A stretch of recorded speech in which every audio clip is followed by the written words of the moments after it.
Hello, hello, hello, welcome back to Hunter Tune. Today we're up at Wisconsin International Raceway again with Black Betty Mustang. Just got it unloaded. We just got up here and it's not looking too good. It's raining. And the forecast is saying 100% chance of rain, but we're still here trying. Just in the off chance that the rain holds off and we can actually make a pass. I don't know, we're hopeful, right?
It felt like slow as fuck. I told Christina, like, as soon as he left, I was like, oh. And then I saw 869. I was like, holy shit.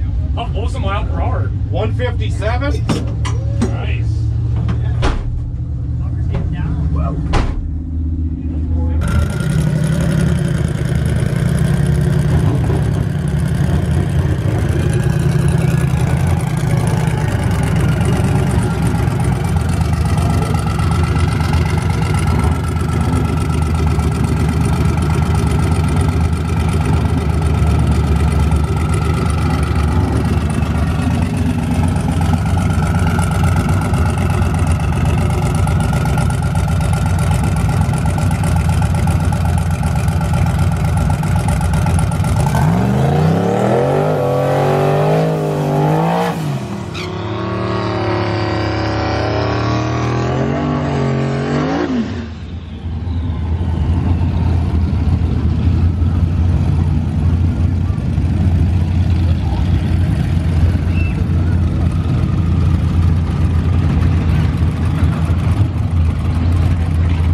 guys, we are back home now from the racetrack at Wisconsin International Raceway, and we're just checking over some data here with Matt, and just kind of going through some stuff and seeing where the car can improve, what it's doing, and seeing if it's okay to continue going from here.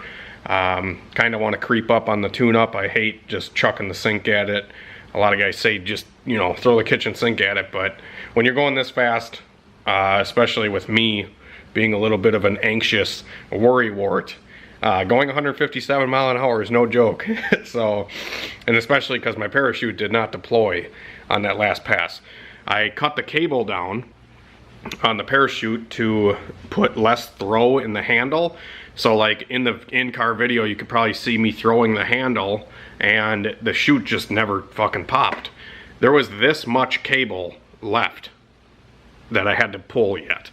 So I either have to adjust the cable a little bit yet, or I have to cut it down a little bit more. But you have to make sure that the cable is smooth on the edges for the parachute, because if it's not, it'll get hung up on the string and it won't pass through the string.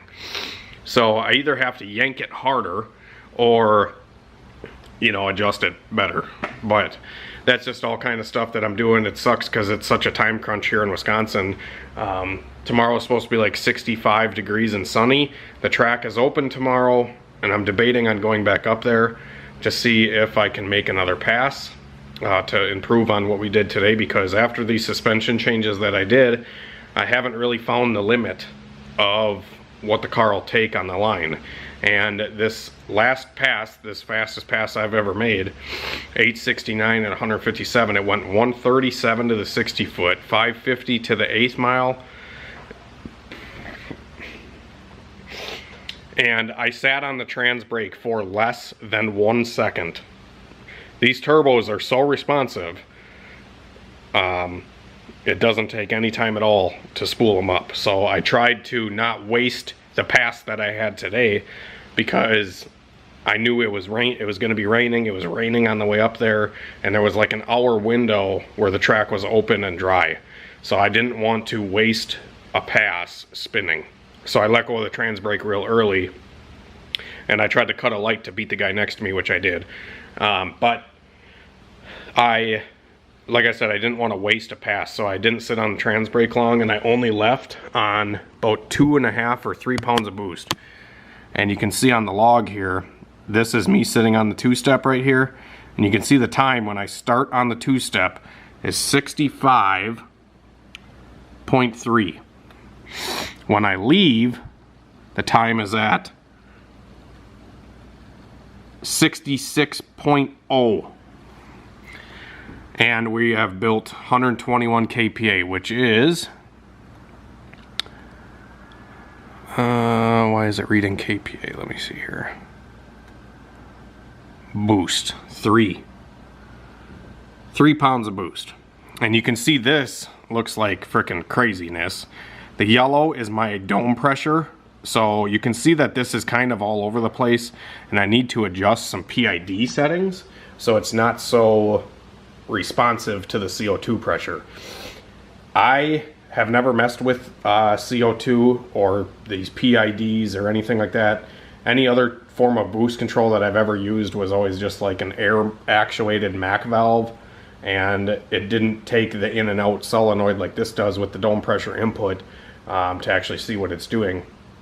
So I'm still learning a lot of this stuff, and the dome pressure, obviously I want it to be a little bit smoother than it is right now, because throughout the pass you can see this freak show converter working fucking amazing. I do the 1-2 shift right around 7,000 RPM. It drops to about 6,300, and then the 2-3 shift, I grab third right around 7,500, and it drops down to 6,500, so about 1,000 RPM drop. And you can see the boost here, we're running about 21.8 pounds of boost. Move along, 21.7, 22.2, 21.6, 21.7, 22.7, 22, 22.2, 22.1. So it's not like super consistent. It is fairly decent boost. It's not like, you know, going 18 to 30 or anything crazy like that. So it is working good, but I want it to be a little bit better than it is. And I crossed the traps here. Let me see. 157 mile an hour with this 355 gear and this freak show converter. 74.52, around 7,500 I crossed the finish line. And that was 157 mile an hour. Car felt super, honestly it did not feel fast at all. It just felt like it just went A to B and it was kind of boring to be honest. So I want to pour more in it on the starting line so I get my rocks off with a good 60 foot and I get excited. I wasn't really excited that pass because it just didn't feel crazy. But realistically, that was the fastest 60 foot the car's ever done. And it felt pretty uneventful, which kind of sucks. I wish the tires were in the air. So that's kind of my goal if I do go back tomorrow. I may pour a little bit more boost in it because this was 10 pounds of dome pressure. We made that 1,000 horsepower the other day on the dyno at 16 pounds of dome pressure. And the next pass I was gonna make, had it not rained, I was gonna put 12 in it and see if it went like 159, maybe 160 out the back.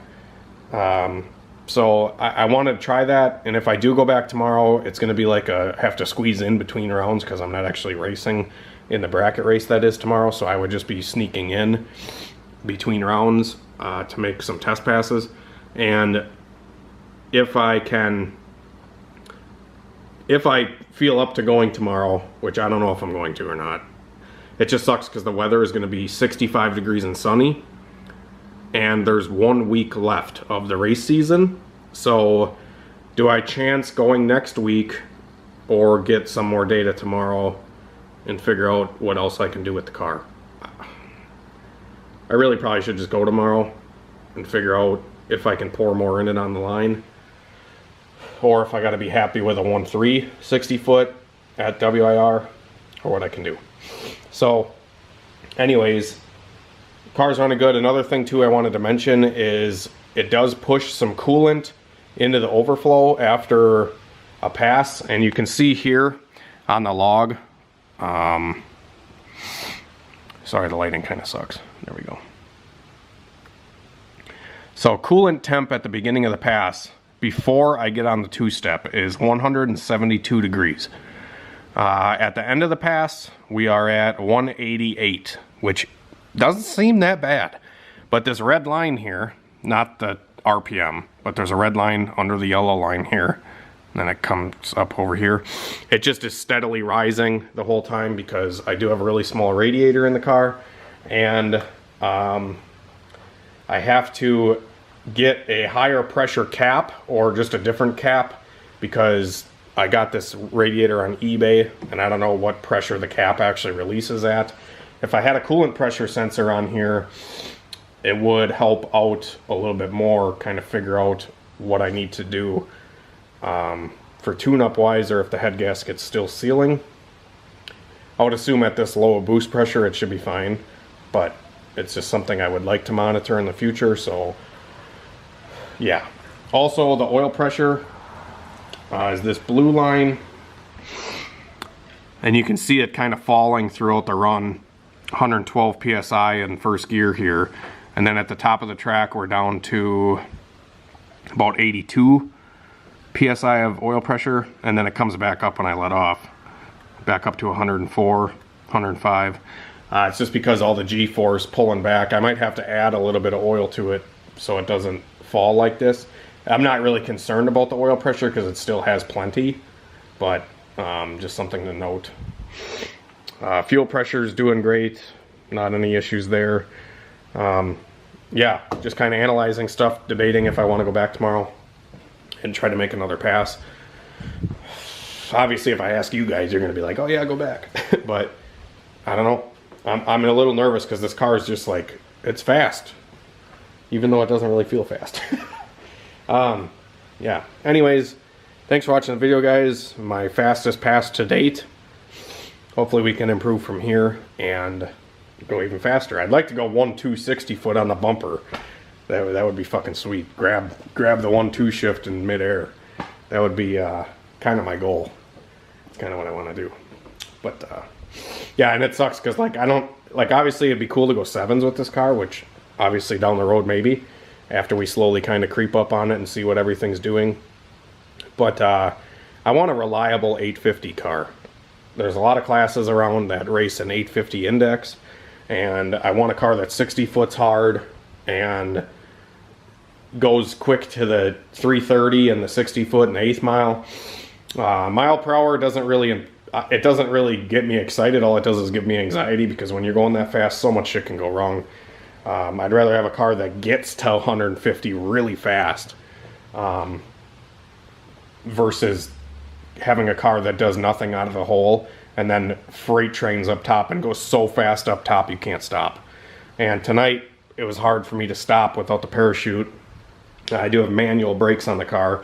It still stopped, but I would have liked for the car to stop a little faster. Obviously, if the parachute would have deployed, we wouldn't have that issue. But another thing too is that the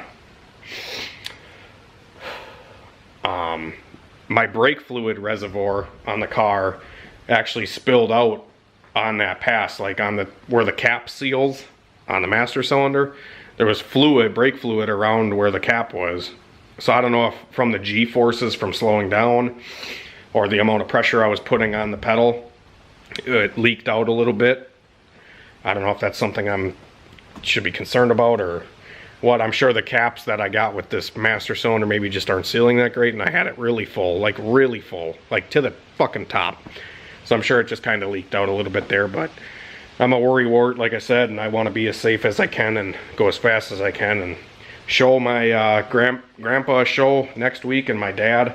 They're coming out to the racetrack next week, and I want to have the car A1 for next week when they come and watch. So yeah, anyways, have a great night and a better tomorrow, guys. We'll see you later.